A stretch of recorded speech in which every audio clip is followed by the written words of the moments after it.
Shri Gayatri tours and travels Chardham yatra complete travel plan. AP రాజకీయాలలో ఇప్పుడు ఒకే వార్త హాట్ టాపిక్ గా మారింది. అదే వైఎస్ఆర్ కాంగ్రెస్ పార్టీ అధినేత మాజీ ముఖ్యమంత్రి వైఎస్ జగన్మోహన్ రెడ్డి తన మకాంని బెంగళూరు నుంచి హైదరాబాద్ కు మార్చాలని నిర్ణయించుకోవటం. అయితే ఇది కేవలం ఒక అడ్రస్ మార్పు మాత్రమే కాదు, దీని వెనుక అత్యంత వ్యూహాత్మకమైన రాజకీయ ఎత్తుగడ దాగి ఉందని విశ్లేషకులు చెబుతున్నారు.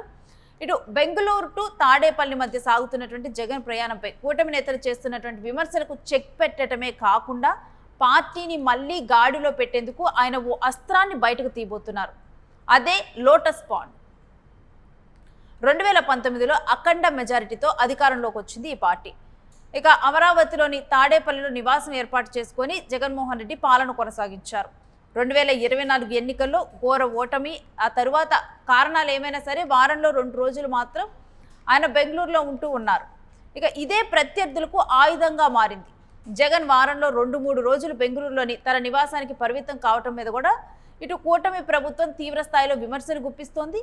ఇక జగన్ ఏపీని వదిలేశారంటూ బెంగళూరు ప్యాలెస్కే పరిమితం అయ్యారంటూ కూడా పవన్ కళ్యాణ్ వ్యాఖ్యానించడం, నారా లోకేష్ వంటి నేతలు వ్యాఖ్యలు చేయడం వైసీపీ కాడర్లో కొంత ఆందోళన అయితే కలిగించాయి. ఇక ఈ షటిల్ సర్వీస్ ముద్రను పోగొట్టుకోవాలంటే బెంగళూరు కన్నా హైదరాబాద్ వైపు మొగ్గు చూపటమే సరైన మార్గమని జగన్ డిసైడ్ అయిపోయారంట. హైదరాబాద్ నుంచి అమరావతికి రాకపోకలు సాగించడం సులభమయ్యే పని. మరొకటి ఏంటంటే రాజకీయంగా విమర్శల పదును తగ్గిస్తుందని ఆయన భావిస్తున్నారు.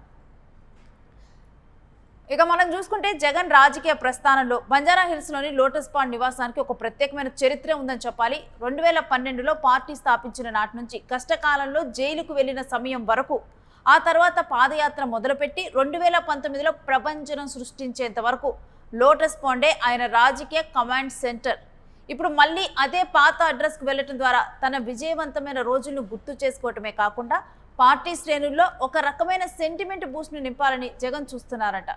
ఇప్పటికే అక్కడ మరమ్మతులు, పెయింటింగ్ పనులు ప్రారంభం కావటం జగన్ రాకను ఖరారు చేస్తుంది. కొన్ని రోజుల్లోనే జగన్ ఇక్కడికి రాబోతున్నట్లుగా కూడా వార్తలు అందుతున్నాయి. ఇక ప్రస్తుతం ఏపీలోని కీలక వైసీపీ నేతలు, మాజీ మంత్రులు చాలా మంది హైదరాబాద్లో నివాసం ఉంటున్నారు.